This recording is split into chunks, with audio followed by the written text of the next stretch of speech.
प्रारंभिक भारतीय सांस्कृतिक इतिहास के प्रतिपाद्य।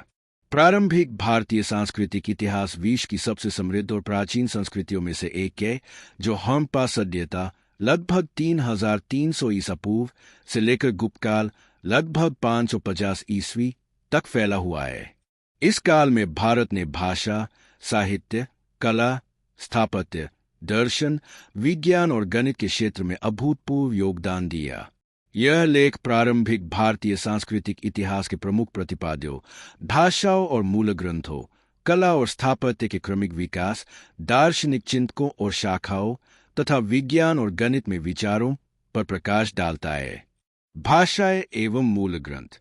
प्रारंभिक भारत में भाषाओं का विकास सांस्कृतिक और धार्मिक प्रगति का आधार रहा। हड़प्पा सभ्यता की लिपि, जो अभी तक पूर्ण रूप से पढ़ी नहीं जा सकी है, भारत की सबसे प्राचीन लिखित अभिव्यक्ति मानी जाती है। वैदिक काल 1500 से 500 ईसा पूर्व में संस्कृत भाषा का उदय हुआ, जो वेदों, ऋग्वेद, सामवेद, यजुर्वेद और अथर्ववेद की भाषा बनी। ये ग्रंथ भारतीय साहित्य और दर्शन की नींव है। ऋग्वेद, जो सबसे प्राचीन वेद है, में प्रकृति, देवताओं और जीवन के विभिन्न पहलुओं पर भजन संकलित है। वैदिक काल के बाद उपनिषद, रामायण, महाभारत और पुराण जैसे ग्रंथों ने संस्कृत साहित्य को समृद्ध किया। उपनिषदों ने आत्मा, ब्रह्मा और मोक्ष जैसे दार्शनिक विचारों को प्रस्तुत किया। इसी काल में प्राकृत और पाली भाषाएं भी विकसित हुईं। बौद्ध और जैन ग्रंथ जैसे त्रिपिटक पाली में और आगम प्राकृत में आम जनता तक धार्मिक शिक्षाओं को पहुंचाने में महत्वपूर्ण रहे। संगम साहित्य 300 ईसा पूर्व से 300 ईस्वी ने तमिल भाषा में प्रेम, युद्ध और सामाजिक जीवन को चित्रित किया, जो दक्षिण भारत की सांस्कृतिक अलग देता है।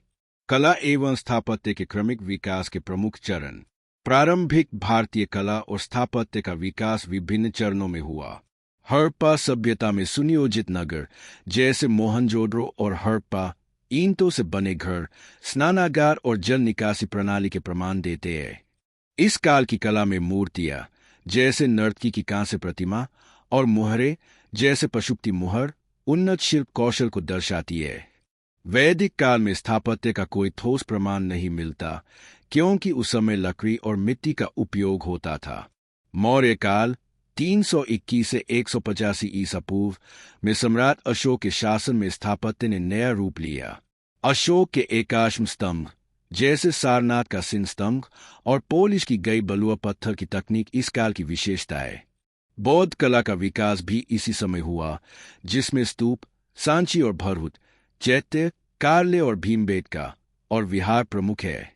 कुषाण काल प्रथम से तृतीय शताब्दी ईस्वी में गंधार और मथुरा शैली की मूर्तिकला विकसित हुई। गंधार शैली में यूनानी प्रभाव दिखता है, जबकि मथुरा शैली पूर्णतः भारतीय है। गुप्त काल चौथी से छठी शताब्दी ईस्वी को भारतीय कला का स्वर्ण काल माना जाता है। इस काल में अजंता और एलोरा की गुफाएं, दशावतार मंदिर, देवगढ़ और लौह स्तंभ, दिल्ली बनाए गए। गुप्त काल की मूर्तियां जैसे सांची की बुद्ध प्रतिमा शांति और आध्यात्मिकता की भावना को दर्शाती है।